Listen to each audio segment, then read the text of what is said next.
ఈ సినిమా నుంచి మళ్ళీ మీరు రాజకీయ పునఃప్రవేశం ఉందా సార్? ఇది రాజకీయాల సంబంధమే లేదు. మీరు మీరు ఇప్పుడా? ఈ సినిమా తర్వాత నుంచి మళ్ళీ మీరు నేను అవుతారా?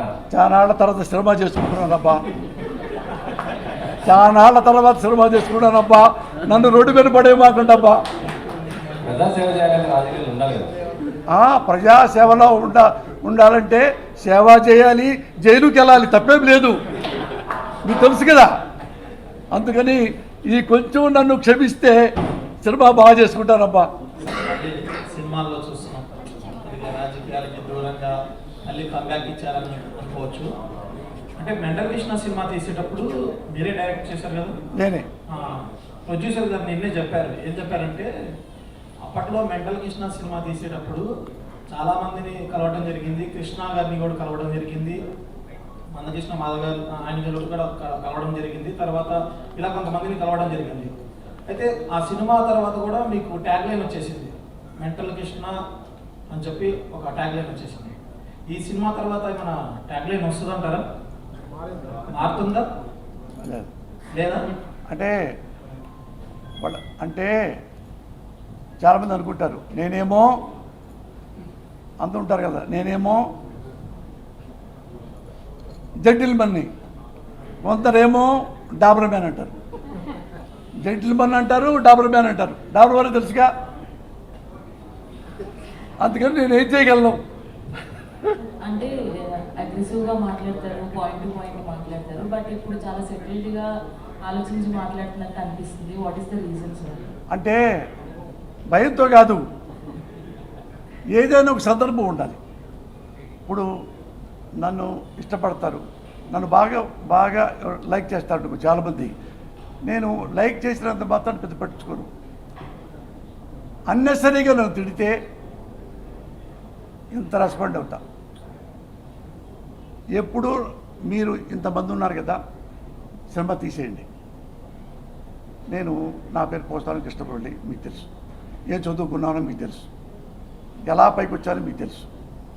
నేను ఎప్పుడైనా ₹1 రాంగ్ రూట్లో సంపాదించిన, ఒక్క అవినీతి చేసిన, ఒకటి బ్రోకర్ పని చేసిన, అన్యాయంగా తిట్టిన, అకారణంగా ఎవరిని నువ్వు ఫిట్టింగ్ పెట్టినా మీరు ఎవరైనా వచ్చి ఒక్కొక్కళ్ళు వచ్చి నా చెప్పుతో కొట్టచ్చు.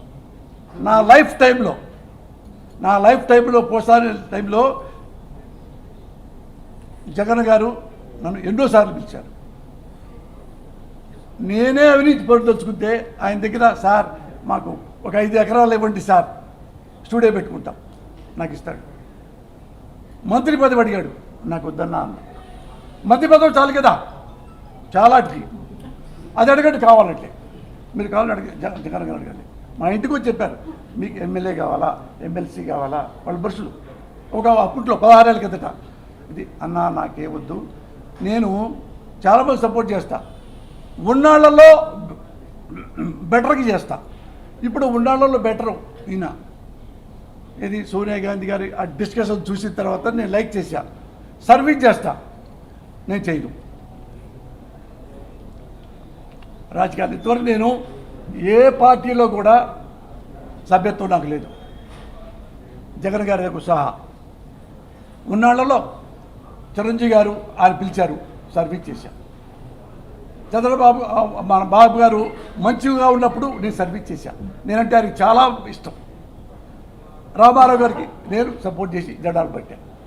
ఉన్నాళ్లలో నేను బెటర్, ఇతను సరిగా చేయట్లేదు, ఇంకోళ్ళకి చూజ్ చేసుకుంటా. ఇవి చేశాను తప్పితే ఇది ఏమి నేను పదవి చూసుకోలేదుగా, మీరు చూశారుగా. చివరిలో ఏం చేశారంటే నాకు పదవి ఏమి వచ్చిందంటే ఎఫ్డీసీ చైర్మన్.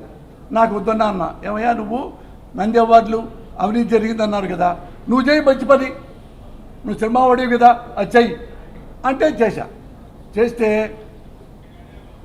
వైసీపీ పరిపాలనలో ఈనాడు ఆంధ్రజ్యోతి ఒక్కసారి కూడా అభినందించలేదు, నన్ను అభినందించింది. పోసాని బాగా చేశారు, ఆ నంది అవార్డులు బ్రహ్మాండంగా చేశారు. అంటే ఆ పేజీ ప్రెస్ మీట్లో నేనే చెప్పా, ఆంధ్రజ్యోతి గారికి ఏబిఎన్ వారికి థ్యాంక్స్ చెప్పుకుంటున్నాను, ఈనాడు వాళ్ళకి ట్యాక్స్ చెప్పుకుంటాను, నన్ను అభినందించారు. ఇంత పెద్ద ప్రభుత్వాన్ని ఏమి చేయలేదు.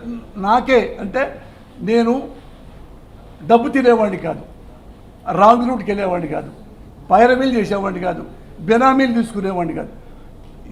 మీరు ఎవరైనా సరే ఎనీ టైం ఇప్పుడా నైటా తెల్లారగట నైట్ మా ఇంటి తలుపు వచ్చి అరే లేరా పోసాది దొరికింది ఇది ఇక్కడ తిన్నావు కదా నువ్వు అంటే ఇక్కడ నుంచి ఈ స్టేట్లో ఆ స్టేట్లో కదా వేరే స్టేట్ ఎక్కడికి వెళ్ళిపోతా పెళ్ళాం బిడ్డలతో. ఇప్పుడు జోసఫ్ విజయ్ ఎందుకు టార్గెట్ చేశారు? అంటే మీరు ఏ మంత్రి పదవి కానీ ఏది ఆశించలేదని చెప్పారు కదా. ఎప్పుడు? బట్ అంటే అంత టార్గెట్ చేయాల్సిన అవసరం ఏంటంటారు మిమ్మల్ని? అంటే అక్కర్లేదు. నిజం చెబితే చాలా టెర్రరిస్ట్ డేంజర్. గుర్తుపెట్టుకోండి. మీరు ఒక నిజం ఎక్కువ తక్కువ చెప్పండి, ఇది తక్కువ చెప్పాలి అంతవరకు. అంటే ఇది తప్పు అని చెప్పాను తప్ప మీరు మొత్తం చూడమన్నాక నన్ను